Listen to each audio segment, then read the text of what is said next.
گھر سے دور دکنی ہندوستان میں۔ اس بات کو تو ہم دیکھ ہی چکے ہیں کہ اردو نے اتری ہندوستان میں پوربی پنجاب، پچھمی یو پی اور دہلی کے علاقے میں جنم لیا، اور لوگ اپنی ضرورت کے لیے اس ملی جلی زبان سے کام لینے لگے۔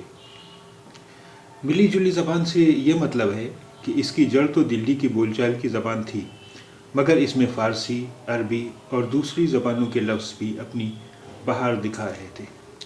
جیسے ہی کوئی بولی یا زبان بول چال کے لیے کام میں لائی جاتی ہے، اسی وقت اس میں کتابیں نہیں لکھی جاتی، بلکہ پہلے اس کے جملے، فقرے، قول اور کہاوتیں ملتی ہیں، پھر لوگ اس میں شعر کہنے لگتے ہیں اور کتابیں تیار ہونے لگتی ہیں۔ اتری ہندوستان کے صوفیوں، فقیروں اور درویشوں کے یہاں 13ویں 14ویں صدی میں ایسے جملے اور بول ملنے لگتے ہیں جن کو اردو کہہ سکتے ہیں، مگر جس کو ہم شعر اور ادب کہتے ہیں، اس کا سلسلہ دکنی ہندوستان میں شروع ہوا۔ دکن کا سارا علاقہ برابر اتری ہندوستان سے الگ تھلگ رہا ہے۔ پہلے زمانے میں آنے جانے کی آسانیاں بھی نہیں تھیں، اس لیے وہ دور معلوم ہوتا تھا۔ وہاں کے بہت سے حصوں میں دراوڑی زبانیں بولی جاتی تھیں، مگر مہاراشٹر میں مراٹھی، گجرات میں گجراتی، جو اردو ہی کے خاندان سے تعلق رکھتی تھیں۔ جب فیروز تغلق کے زمانے میں یعنی سن 1345 عیسوی کے لگ بھگ بہمنیوں کا راج قائم ہوا تو دلی کا اثر اس پر کم ہو گیا، مگر جو زبانیں فوجوں، تاجروں، فقیروں اور حاکموں کے ساتھ وہاں پہنچ گئی تھیں اور آپس میں بول چال کا کام دیتی تھیں، اس کی جڑ مضبوط ہو چکی تھی۔ اس لیے اتری ہندوستان سے جو صوفی فقیر گئے، انہوں نے اس سے کام لیا تاکہ ان کی باتیں لوگ آسانی سے سمجھ سکیں۔ اتری ہندوستان میں بھی ایسا ہی ہونا چاہیے تھا، مگر وہاں فارسی زبان کا بہت زور تھا، اس لیے اردو جو ایک دیسی زبان تھی، دربار میں اور اونچے درجے کے پڑھے لکھے لوگوں میں پھل پھول نہ سکی۔ دکن میں البتہ کچھ دنوں کے اندر ہی یہ عام لوگوں سے ہوتی ہوئی راج دربار میں بھی پہنچ گئی اور بادشاہ تک اس میں شاعری کرنے لگے۔ شاید یہ جاننا دلچسپ ہو کہ اردو کی جو سب سے پہلی کتاب ملتی ہے وہ ایک مشہور بزرگ سید گیسو دراز کی لکھی ہوئی ہے کہی جاتی ہے۔ اس کتاب کا نام معراج العاشقین ہے۔ اس میں مذہب کے بارے میں گہری باتیں لکھی گئی ہیں۔ یہ بتانا تو مشکل ہے کہ یہ کتاب کب لکھی گئی، مگر سید گیسو دراز کے مرنے کی تاریخ 1421 عیسوی ہے، اس لیے ہم یہ سمجھ سکتے ہیں کہ اس سے پہلے ہی لکھی گئی ہوگی۔ سید گیسو دراز کے ماننے والے اور لوگوں نے بھی بعد میں اسی زبان میں شاعری کی، نثر میں کتابیں لکھیں اور واعظ کہے۔ وہ لوگ اس کو ہندی کہتے تھے، ہم اسے پرانی اردو کہہ سکتے ہیں۔ اس پرانی اردو کے بہت سے لفظ آج سمجھ میں نہیں آتے، کیونکہ ابھی وہ زبان بن رہی تھی۔ ابھی یہ صوفی لوگ اس زبان سے کام لے ہی رہے تھے کہ بہمنی سلطنت ٹوٹ پھوٹ کر 5 حصوں میں بٹ گئی۔ سب میں الگ الگ بادشاہ ہونے لگے۔ گجرات بھی آزاد ہو گیا۔ دکنی سلطنتوں میں سے گولکنڈہ اور بیجاپور قریب قریب 200 برس تک قائم رہیں، اور وہاں کیا بادشاہ، کیا امیر، کیا خواص، کیا عوام، سب اسی اردو کے عاشق بن گئے۔ اس بات کو ہمیشہ یاد رکھنا چاہیے کہ اگر عام لوگوں کو اس زبان کی ضرورت نہ ہوتی اور وہ اس کو استعمال نہ کرتے ہوتے تو بادشاہوں کی سرپرستی یا دلچسپی سے کچھ زیادہ فائدہ نہیں ہو سکتا ہے۔ دکن میں اردو کی اتنی تیزی سے ترقی ہوئی کہ وہاں 16ویں صدی اور 17ویں صدی میں ہم کو سینکڑوں شاعروں اور کتابوں کے نام ملتے ہیں۔ بہت سی کتابیں بھی مل گئی ہیں جو بہت دلچسپ اور اعلیٰ درجے کی ہیں۔ ان کی کہانی شاید روکھی پھیکی لگے، مگر کچھ باتیں سمجھ لینے کے بعد یہ اندازہ لگایا جا سکتا ہے کہ کتنے دنوں سے لوگ اس زبان کو سنوارنے، نکھارنے، خوبصورت بنانے اور ترقی دینے میں لگے ہوئے تھے۔ پہلے گولکنڈہ کو لینا چاہیے۔ وہاں کا مشہور بادشاہ محمد قلی قطب شاہ، جس نے حیدرآباد کا شہر بسایا، جس نے بہت سی عمارتیں بنوائیں، بہت سے شاعروں کو انعام دیے، خود بھی اردو کا بہت بڑا شاعر تھا۔ اس نے اردو میں 50,000 سے زیادہ شعر کہے۔ اس کا زمانہ وہی ہے جو اتری بھارت میں اکبر بادشاہ کا تھا۔ اس کا مجموعہ کلام چھپ گیا ہے جس میں ہر طرح کے شعر سادے اور خوبصورت ڈھنگ سے کہے ہوئے ملتے ہیں۔ سب سے مزے کی بات یہ ہے کہ اس نے ہندوستان کے موسموں، تہواروں، پھلوں، پھولوں پر نظمیں لکھی ہیں۔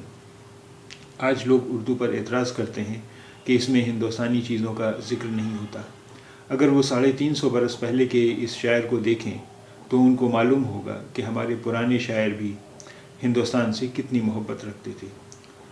محمد قلی قطب شاہ کے بعد اس خاندان میں 3 اور بادشاہ ہوئے۔ وہ سب بھی شاعر تھے اور بہت اچھے شعر کہتے تھے۔ جب بادشاہوں نے اس بول چال کی زبان سے دلچسپی لی تو پھر کیا پوچھنا تھا۔ بہت سے شاعر پیدا ہو گئے، مذہبی رنگ کے لکھنے والے بھی، قصہ کہانی کہنے والے بھی۔ چنانچہ یہاں کے 3 شاعر بہت مشہور ہوئے۔ ان کے نام یہ ہیں: وجیح، ابن نشاطی اور غواصی۔ ویسے تو نہ جانے کتنے شاعر ہیں، مگر یہ 3 بہت بڑے سمجھے جاتے ہیں۔ ان کی زبان آسان ہے، یہ بھی اپنی زبان کو ہندی ہی کہتے ہیں۔ یہ فارسی عربی کے الفاظ کم استعمال کرتے ہیں۔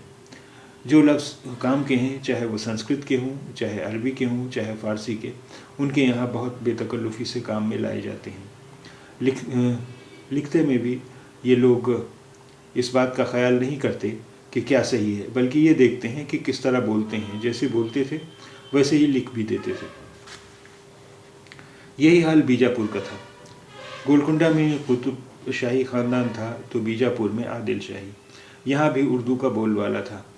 یہاں کے مشہور بادشاہ ابراہیم عادل شاہ نے ملی جلی ہندی زبان میں گیتوں بھری ایک کتاب لکھی جس کا نام نورس ہے۔ پوری کتاب شعروں اور گیتوں میں ہے۔ اس کی زبان ہندی کی اس شکل سے ملتی جلتی ہے جس کو برج بھاشا کہتے ہیں۔ اس بادشاہ کا زمانہ بھی وہی ہے جو اتر میں اکبر کا تھا۔ عادل شاہی خاندان میں بہت سے بادشاہ تو شاعر نہیں ہوئے، مگر ان کے اثر سے اور ان کے درباروں میں بہت سے شاعر موجود تھے جن کا کلام ہم تک پہنچا ہے۔ عادل شاہی زمانے میں جو مشہور شاعر گزرے ہیں ان میں نصرتی، ہاشمی، رستمی کا کلام پڑھنے سے اندازہ ہوتا ہے کہ وہ بہت بڑے شاعر تھے۔ یہ شاعر کبھی فارسی کے یا سنسکرت کے سنے سنائے قصوں کو اپنی زبان میں نظم کر دیتے تھے، کبھی خود قصے سوچتے تھے، کبھی اپنے بادشاہوں یا مذہبی بزرگوں کی تعریف میں کچھ لکھتے تھے۔ بیجاپور میں بھی بہت سے شاعروں کے نام ملتے ہیں، ان کی کتابیں بھی ملتی ہیں، مگر اس چھوٹی سی کہانی میں ان کا ذکر ممکن نہیں ہے۔ یہ دونوں حکومتیں اردو کی زبردست سرپرستی کر رہی تھیں کہ مغل بادشاہ اورنگزیب نے سن 1686 عیسوی اور 1687 عیسوی میں ان پر قبضہ کر لیا اور بہت دنوں تک آزاد رہنے کے بعد دکن کی ریاستیں پھر دلی کے ماتحت ہو گئیں۔ یہاں سے دکن کی تاریخ کا نیا باب شروع ہوتا ہے۔ شعر و شاعری کا چرچا ختم نہیں ہوا، مگر حالات بدل گئے۔ دکن نے اتری ہندوستان پر اپنا اثر ڈالا اور اتری ہندوستان کی زبان نے دکن کو بہت کچھ دیا۔ اب جو شاعر ہوئے ان کا ذکر آگے کے باب میں کیا جائے گا، مگر اب تک کی کہانی کو سمجھ لینے کے لیے یہ یاد رکھنا چاہیے کہ اردو نے بڑی ترقی کر لی تھی۔ اس میں مثنوی، غزل، قصیدے، مرثیے، نثر کی کتابیں، مذہبی مسئلے، قصے، کہانی، ہر طرح کی چیزیں ملتی ہیں۔ اس زبان میں ایسی لچک آ گئی تھی کہ اس میں ہر طرح کا خیال بیان کیا جا سکتا تھا۔ وہی زبان جو اتری ہندوستان سے ایک پردیسی کی طرح یہاں پہنچی تھی، اپنے اس نئے گھر میں بال بچوں والی بن گئی، اس کی گود بھر گئی، مگر خود اپنی جنم بھومی میں اس کو پھلنے پھولنے میں کچھ وقت لگا۔ ان 200 سال میں جس میں ہم اردو کی ترقی دیکھتے ہیں، ہندوستان کی اور زبانوں کی بھی ترقی ہوئی۔ برج بھاشا، اودھی، راجستھانی، مراٹھی، بنگالی سب آگے بڑھنے لگیں۔ اس وقت الگ کوئی زبان ہندی نہیں کہی جاتی تھی، اردو ہی کو ہندی کہتے تھے۔ اس طرح ہم کہہ سکتے ہیں کہ اردو کی عمر ہندوستان کی نئی زبانوں میں کسی زبان سے کم نہیں ہے۔ اب آگے کی کہانی ہم اگلے ویڈیو میں سنیں گے۔